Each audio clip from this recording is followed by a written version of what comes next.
Have you ever walked into a room and felt that something arrived before the person who just stepped through the door? Not the sound of shoes, not a trace of cologne. A subtle vibration that shifts the air itself. Spines straighten, a few faces soften, and others, strangely, guard up. Energy precedes the body. Aura, if you like the term, is the invisible field your being radiates, a kind of light that can't be seen, yet has weight, frequency, and emotional temperature. Have you ever felt someone's presence before they spoke a word? Comment 1 if you've ever walked into a room and immediately felt drawn to someone's energy. Comment 2 if you've sensed tension or discomfort without understanding why. Carl Jung described the self as the organizing center of the psyche, the place where the ego orbits something deeper, older, and more whole within you. When ego and self align, energy becomes palpable. You don't just show up, you arrive. And because this presence is coherent and honest, it often exposes what others have hidden in their shadow. Your light grazes the parts they've pushed down. For those who are ready, it feels like an invitation. For those still defended, it feels like a threat. Every culture recognizes such people. A shaman steps in, and a village settles. A calm, grounded person can diffuse conflict simply by breathing steadily. Some individuals enter, and the room goes quiet, as if the collective heartbeat is waiting to listen, even before a single word is spoken. Their common trait is not performative charm, but inner coherence, a clean through line of living energy that refuses to apologize for being seen. This video explores 13 signs of a powerful aura, the kind that unsettles, attracts, confuses, or awakens others. As you recognize these signs, you'll see that what once felt like difference is actually the magnetism of a soul in alignment. Sign 1. Your presence is inexplicably striking. Have you noticed how some people haunt memory without saying much? How their entrance leaves a resonance, like a bell still humming after the ringer has gone still? That's not theatrics. It's energetic density, the felt coherence between who you are inside and what radiates outward.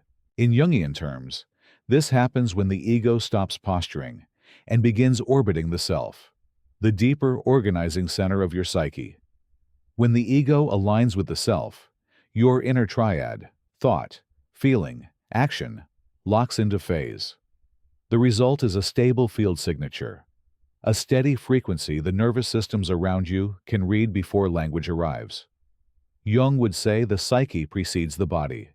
The invisible pattern of your lived truths reaches the room first, and only then does your physical form catch up.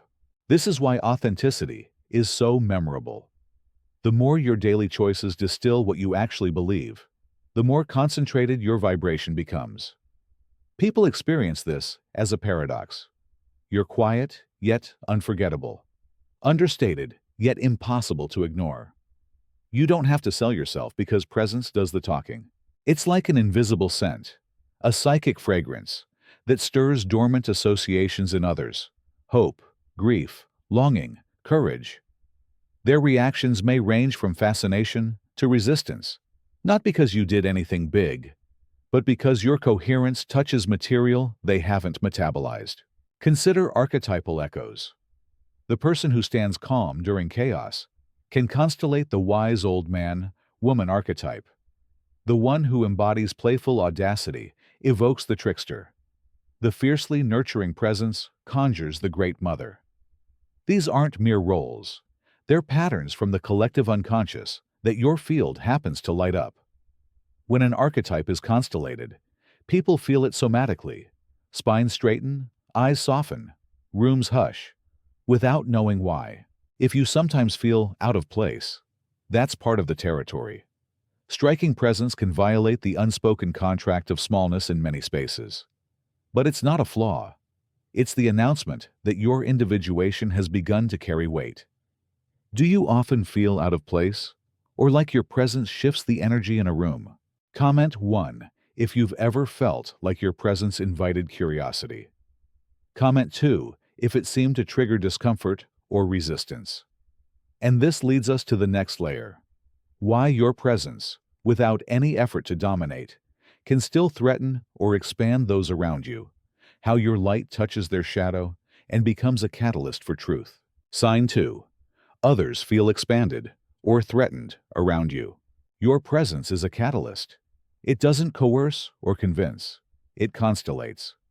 In Jungian language, you carry enough psychic voltage to light up the shadow in others, the repressed, disowned qualities hiding in the basement of the psyche. When those contents are touched by authenticity, they move. For some, that movement feels like spaciousness and relief. For others, it feels like danger. Here's the mechanism. Jung noted that what we disallow in ourselves, we tend to project outward. We place our unlived courage, creativity, desire, or even aggression onto a convenient screen. Often a person whose energy makes those qualities unmistakably visible. When your inner life is coherent, your field becomes that screen. People register you through their own unconscious. Admiration, if your presence mirrors what they're ready to reclaim. Irritation or hostility, if it exposes what they're determined to keep buried. Same signal, different receivers, you'll recognize the split. Some people relax in your orbit. They breathe deeper, speak truer, laugh from the belly. It's not hypnosis, it's recognition. Your steadiness tells their nervous system, wholeness is safe. You're not fixing them. You're remembering yourself so vividly that their psyche recalls its own blueprint. Jung wrote, "The privilege of a lifetime is to become who you truly are." In your company, that privilege feels within reach, so the body expands to meet it. Others tense up, shoulders rise, voices harden, microaggressions surface. They read your authenticity as arrogance, your calm as judgment, your boundaries as rejection. What's actually happening is friction between your coherence and their carefully curated persona. The social mask designed to win approval and avoid shame. When persona is overly rigid, anything real feels like a threat. Light, by definition, reveals dust. Practically, this shows up as unprovoked criticism, subtle power games, or a sudden coldness you didn't earn. Resist the reflex to shrink or over-explain. Shrinking teaches their shadow that domination works. Over-explaining recruits you into defending your right to exist. Instead, hold the field. Let your presence stay factual and simple. Grounded eye contact, unhurried breath, concise words. You're not responsible for managing the weather patterns in someone else's unconscious. Use a clear metaphor. Imagine your energy as a lighthouse. To the sailor ready to land, your beam is salvation. To the one addicted to storm chasing, it's an unwanted interruption. Either way, the light tells the truth about the rocks. Your task is not to dim the lamp, but to keep the flame clean. When you grasp this, confusion turns to clarity. Their reaction is data about their readiness, not a verdict on your worth. And from here, a different kind of recognition emerges, one that isn't human at all. It's instinctive, pre-verbal, and honest. Which is why animals, children, and nature often read you best. Sign 3. Animals, children, and nature recognize you. Have you noticed how the dog that growls at everyone else pads over and leans against your leg? How a toddler you've never met studies your face, then breaks into a grin? How a grove goes quiet as you step in, then the wind shifts, birds resume, and the place feels as if it has received you? That's not sentimentality. It's energetic literacy. Creatures and ecosystems don't read resumes. They read frequency. Jung described the psyche as rooted in layers beyond the rational, personal, unconscious shading into the collective unconscious, the deep matrix of instinct and symbol. Animals and very young children live closer to those strata.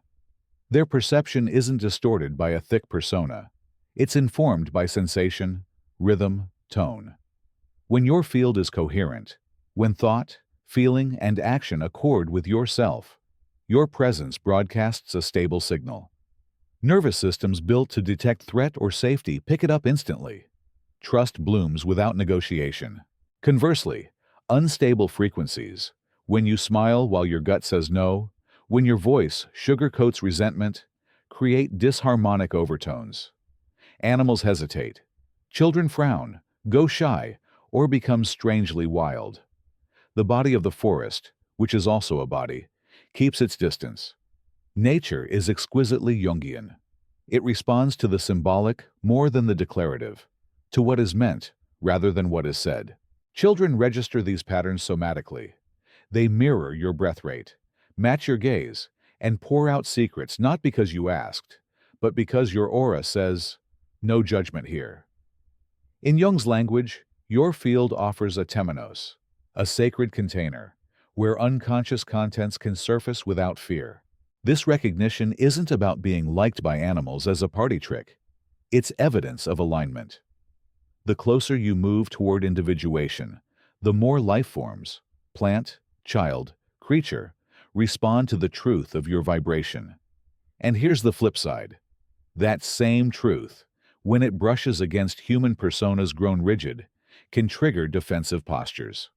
Which is why, even when you mean no harm, you may discover that you intimidate without trying. Sign 4. You intimidate without trying. It's confusing, isn't it? You're calm, grounded, not jockeying for status. And yet you watch bodies stiffen, smiles turn brittle, conversations detour into small talk or sarcasm. You didn't raise your voice. You didn't wield credentials. Still, something in the room armors up. What's happening? Jung would say your coherence confronts other people's persona, the social mask curated to gain approval and avoid shame. Persona isn't bad. It's necessary for civilization. But when it calcifies, it becomes allergic to authenticity. Your presence, steady breath, clear eyes, unforced boundaries, applies quiet pressure on the illusion. Not because you're calling anyone out, but because reality exerts gravity. Masks slip in strong gravity. That slipping feels like danger to the ego, so the nervous system floods with micro-defenses, tense shoulders, exaggerated politeness, jokey dominance, or sudden retreat. Underneath is the shadow dynamic again. Your aura, by simply being congruent, illuminates disowned impulses in others, the courage they haven't claimed, the desire they won't admit, the grief they refuse to mourn. Some read your wholeness as indictment. Others mistake your silence for judgment. To a persona addicted to performance, self-possession looks like arrogance. To a boundaryless culture, clarity looks like coldness. Practically, this shows up at work and home. A manager may talk over you to reassert hierarchy. A friend may accuse you of being intense when you're simply present. A family member might weaponize humor, turning sincerity into a spectacle. Notice the pattern. The more you relax into yourself, the more externally anxious personas become. Do not collapse your frequency to make others comfortable. Toning down isn't kindness. It's self-betrayal that teaches dysfunction to expect your compliance. What to do instead? Stay warm and exact. Root your feet. Let your breath set the tempo. Speak in shorter sentences than usual. Offer curiosity, not explanations. You are not responsible for metabolizing another's shadow, only for not projecting your own. Your non-reactivity becomes instruction. Reality is safe. Truth doesn't need volume. Have you ever chosen to stay grounded, rather than react to someone's defensiveness? Comment 1 if you've noticed your calm changes the room. Comment 2 if holding steady feels like a lonely but necessary act. When you hold steady like this, something else emerges. Spaces begin to recalibrate around you. The emotional temperature shifts. Attention organizes. Silence becomes fertile rather than awkward. Which leads directly to the next sign. Your presence doesn't just unsettle individuals. It rearranges the field of an entire room. Sign 5.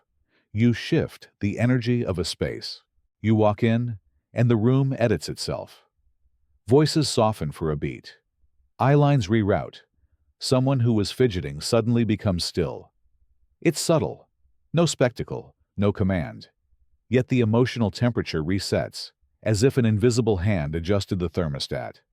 This isn't magic. It's coherence expressing itself in public. Jung understood that psyche is not a sealed container, but a relational field. When your ego is in service to the self, your inner parts form a living orchestra rather than competing soloists. That inner harmony radiates as a standing wave others can feel. Discordant systems, within people and between them, encounter your steady frequency and either entrain toward it or resist it. The result? A meeting that was drifting gains focus. A tense conversation becomes breathable. A scattered gathering forms a center without anyone appointing one. Think of a metronome placed among clocks. Over time, the clocks sync. Or imagine a low, steady drum under a cacophony of flutes. The players can suddenly hear themselves in relation to the whole. Your presence is the drum. Even silence becomes structured around it. This is why you'll notice brief hushes when you arrive, or why eyes gather to you during decision points. The field is listening, not to your words, but to your weight. This quality is double-edged. It comforts the ready and unsettles the defended. People who rely on speed and spectacle may feel exposed by the clarity your aura invites.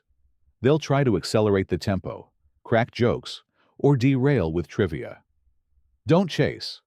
Hold pulse. The point isn't to control a room. It's to let a room remember itself. From here, a different faculty sharpens. Because you live attuned to the field, you start reading it. People, places, atmospheres, before facts arrive. Not paranoia, but pattern recognition from the unconscious. Which brings us to the next sign. Your intuition, subtle, bodily, and accurate, becomes your most reliable instrument. Sign 6. Your intuition reads people and places. You step into a hallway and know something's off before anyone speaks. You sit with a new colleague and feel the veneer, polished words skimming over a restless undercurrent. You enter a neighborhood and your chest either opens or tightens, without reason. Later, the facts arrive and validate what your body already knew. This is introverted intuition in Jung's typology, perception that tracks underlying patterns rather than surface data. When your aura is clean, less noise, more signal, your system functions as a fine antenna. Micro-expressions, breath cadence, syntactic rhythm, timing mismatches between speech and affect. All of it registers below conscious thought and coheres into a picture. The self relays it to awareness as a nudge, a knowing, a sentence you hear without thinking. You're not fortune-telling. You're listening to the subconscious orchestra that most people drown out with busyness. This capacity protects and guides. It steers you away from rooms that eat life force, toward relationships that feed it. It whispers wait when the deal looks perfect, but the field is noisy. It says go when the map is incomplete, but the current is unmistakable. In Jungian terms, intuition is a bridge between conscious ego and unconscious wisdom. It ferries symbols, images, and hunches from the depths. The more you honor it, the clearer it gets. The more you override it to appease persona or consensus reality, the fuzzier it becomes. Of course, sensitivity has a cost. If you don't ground, you absorb. If you abandon boundaries, you confuse others' weather for your own climate. This is where discernment, learned through individuation, becomes essential. Name what you sense, privately. Check for projection.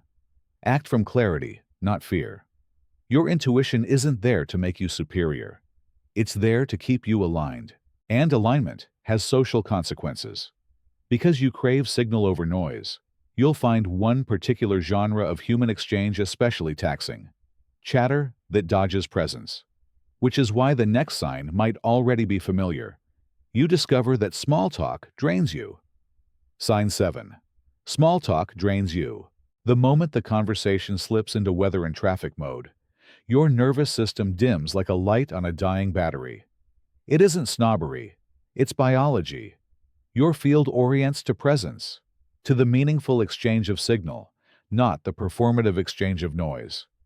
When words become a screen against contact, your body reads, "No one is home," and begins to withdraw.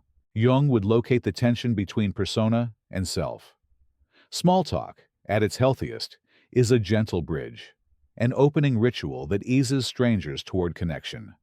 But when the bridge becomes the destination, persona hogs the stage, and the unconscious remains uninvited. Your psyche, moved by individuation, hungers for material that integrates shadow and soul. Stories with texture, questions with risk, silence with aliveness. Superficiality, by contrast, feels like eating plastic food. It fills the mouth, not the body. This is why your energy dips in rooms where everyone is performing approval. Your attention scouts for seams where truth might peek through. The slip of a sigh, the flicker in the eyes, a sentence that lands with unexpected weight. When you catch one, you lean in, not to interrogate, but to meet. You're not demanding catharsis. You're inviting reality. The paradox? When people feel your refusal to collude with emptiness, many relax. Your field says, "We can be humans here." And suddenly, the weather becomes a doorway. The rain kept me in bed. I think I'm actually grieving. Now you're in a conversation, not a skit. This preference has side effects. When you decline the masquerade, people may project their discomfort onto you, calling you aloof, intense, too much. Which leads to the next sign. The stronger your authenticity, the more you become a canvas for other people's shadows. Sign 8. Others' shadows are projected onto you. You notice it in the mismatch. Someone you barely know idealizes you as flawless, or decides you're dangerous, without evidence. Another critiques your tone, when your tone was neutral. A third goes distant after you share a boundary. Different people, same phenomenon. Your presence becomes a screen for their unowned material. Jung named this projection. What the ego refuses to acknowledge in itself, it casts outward. Your aura, coherent, visible, unapologetic, makes a clean surface. The lover disowning their passion may crown you a muse. The colleague repressing ambition calls you intense.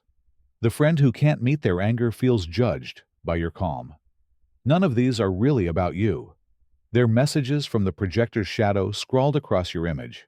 This can feel surreal and lonely. You're praised for qualities you don't claim, blamed for motives you don't hold. The trap is to over-identify with the gold or defend against the poison.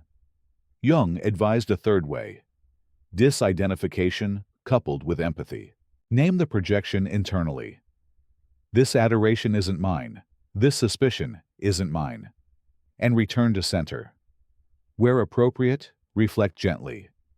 It sounds like this quality matters a lot to you. You're not playing therapist. You're refusing to perform the role their unconscious assigned. There's a tool here. Silence.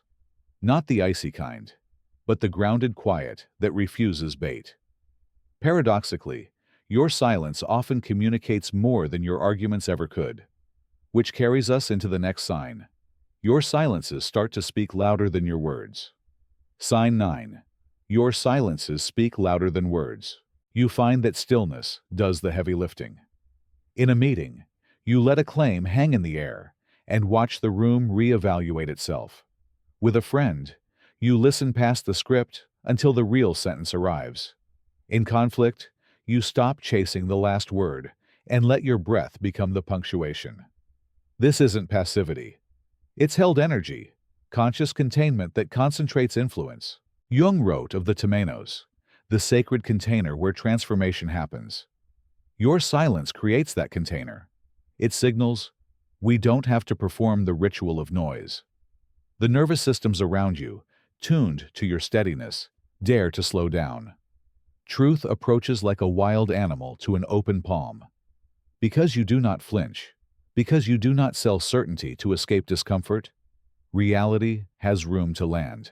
This is also how you exit domination games. Where persona demands persuasion, your self trusts presence. You don't audition for approval or fight for airtime. You let the field register what is unmistakable in you, integrity, boundary, care. And you let your choices, not your explanations, carry the message. People remember less what you said and more how their body felt around you. Safer, clearer, exposed, invited. That imprint is the communication. Practically, this looks like fewer disclaimers, fewer apologies for existing, fewer filler words that dilute your signal. You allow pauses to expand. You let others encounter their own echo. You answer questions with answers, not essays. You say no as a full sentence and yes with your whole body. The paradox? People begin to trust you more, not because you perform transparency, but because your vibration doesn't wobble. And then something surprising happens. In your company, others begin to confess, not to you as judge, but to themselves as witness. They find words they didn't know they had, feelings they didn't know were allowed, which leads naturally to the next sign. You attract spontaneous confessions. Sign 10. You attract spontaneous confessions. It happens on trains, in checkout lines, at weddings and wakes. A stranger sits beside you and, without preamble, pours out what they've never said aloud. A colleague pulls you aside after a meeting and names the real reason they're quitting. An old friend, who usually jokes past everything, suddenly tells you where it hurts. You didn't pry. You held a field, and the psyche recognized sanctuary. Jung called the protected space for psychic work the temenos. Your aura becomes a living temenos, a non-judgmental container that says, what is true can be spoken here. Because you're not scrambling to fix, to advise, or to hijack the narrative, the unconscious detects safety. Repressed contents, shadow griefs, unlived desires, inconvenient insights move toward the opening like water toward a low place. They want out. You are the low place. This is not about being everyone's therapist. It's about permission, which is rarer than solutions. Your steadiness models relationship to truth rather than to image. In Jungian language, your self-led presence welcomes what the ego fears. It invites the psyche to individuate, to claim more of its wholeness, by saying what's been unsaid. The proof is in the aftermath. People feel relieved, not exposed. Lighter, not embarrassed. Something in them has crossed a threshold, and there's a consequence. The freer you live, the more your mere existence contrasts with others' careful performances. Confession in one person often triggers irritation in another, especially among those invested in hiding. Which is why the next sign can be uncomfortable. Your very freedom rubs against the grain of conformity. Sign 11. Your freedom irritates those still hiding. You don't make speeches about authenticity. You just choose it, again and again, in small, visible ways. You decline the gig that would cost your soul. You name the boundary others avoid. You laugh like you mean it. You tell the truth without barbs. And somehow, your choices provoke. People who barely know you roll their eyes. Gatekeepers mutter about tone. Friends who love your light when it entertains them resent it when it confronts their inertia. You haven't accused anyone of anything. Your being asks the question they're not ready to answer. Is the life you're living actually yours? Jung would locate the friction at the fault line between persona and self. Your individuation exposes the gap in others, not by calling them out, but by existing without permission slips.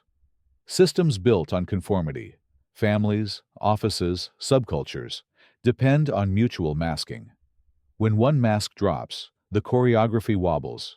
Your relaxed shoulders, your unhustled pace, your refusal to flatter power, these become mirrors no one requested. To the defended ego, mirror equals threat. The medicine is paradoxically gentle. You don't need to wage war on the stage set. You just live. You let your choices teach. You keep your warmth, even when others cool. You refuse the twin temptations of apology and superiority. You remember Jung's wisdom. The most terrifying thing is to accept oneself completely. Your acceptance of yourself will terrify and liberate, often in the same person. sometimes on the same day. Sign 12. Your impact lingers after you leave.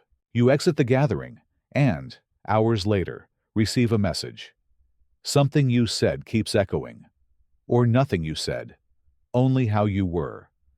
The room you left feels oddly different, calmer, clearer, or unsettled in a way that prompts rearrangement.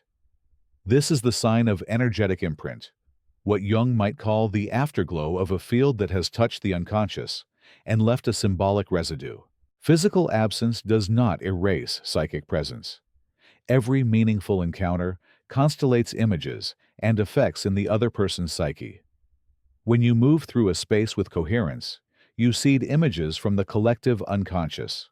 King, queen, as healthy sovereignty. Hermit, as inner witness. Great mother, as refuge. Warrior, as disciplined courage. Those images keep working as autonomous factors, nudging behavior long after the meeting ends. That's why someone sleeps better after you visit. Or finally has the hard conversation. Or feels an inexplicable irritation that later reveals a necessary change. Your absence can also be felt as a void, not because you took something, but because your presence made a forgotten dimension visible. When you go, the contrast highlights what's missing. Rooms that relied on speed feel suddenly brittle. Relationships that lived on performance taste thin. Organizations built on urgency notice the cost of not having center. In this sense, your impact is diagnostic. It clarifies. The temptation is to minimize this effect to avoid attention or conflict. Resist. The point isn't to cultivate legend, it's to honor consequence. Own that your vibration leaves marks.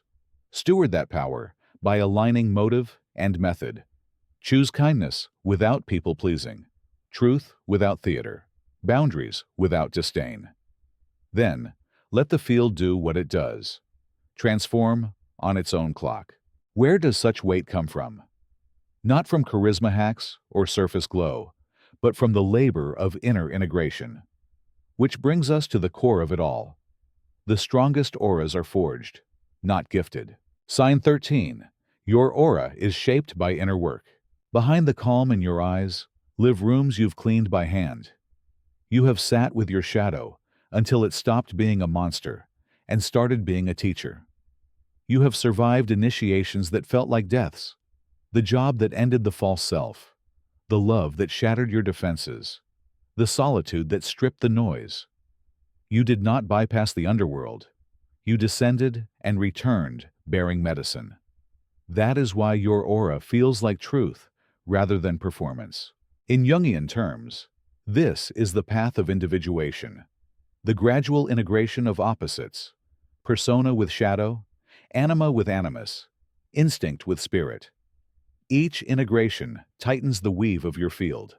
The result is not shininess, but density, a lived coherence that registers as safety to the ready and as pressure to the defended. People call it magnetism because they feel pulled toward their own center in your presence. They call it intimidation because their defenses cannot breathe at your altitude. This shaping is not a mood. It's a practice, dream work, therapy, honest friendship, creative discipline, embodied rituals that keep your psyche talking to your soul. You build a relationship with the self that outlasts mood swings and audience approval. Your aura transmits that relationship wordlessly. It says, I have met my darkness. Therefore, I can meet yours. I have held my grief. Therefore, I won't drown in yours. I have blessed my desire. Therefore, I won't steal from yours. The field relaxes because you don't need to take anything to feel whole. These signs are not badges of superiority. They are symptoms of alignment, evidence that you've stopped outsourcing your center and started living from it. Presence carries weight because it no longer fragments to appease the room. It gathers itself. It remembers itself. In Jung's language, the self has begun to lead, and the ego has learned the art of service. A powerful aura naturally exposes misalignment, first in you, then in others. That exposure can sting. It can draw projections, misunderstanding, even loneliness. But it also activates change. People expand near you because their psyche recognizes a path home. They bristle near you because their persona recognizes the cost of staying asleep. Both are sacred. Both are invitations. So do not shrink to soothe fear. Don't contort into palatable shapes. Keep doing the ordinary, radical work. Meet your shadow, honor your dreams, practice silence, speak from your bones. Let your no guard your life. Let your yes fertilize the world. Remember that your aura is not decoration. It's a spiritual signature, the invisible trace of a truth you keep living. The more faithfully you live it, the clearer the signature becomes. If there's a benediction fit for this path, it's simple and brave. My aura speaks before I do. Let that be both affirmation and responsibility. Walk into rooms as a steady drum, not a siren. Offer refuge without rescuing, clarity without cruelty, humor without hiding. Become, in the Jungian sense, more and more yourself, and trust that this becoming, quiet and luminous, is already teaching the collective how to wake. If these words found you, join the circle of those who are practicing this presence. Share them with anyone who's been told they're too much, when, in fact, they're exactly enough. Then breathe, stand, and let your field do the talking. Do you feel called to embody your truth more fully after reading this? Comment 1 if you've already begun this path of presence. Comment 2 if you're just now recognizing the signs within yourself.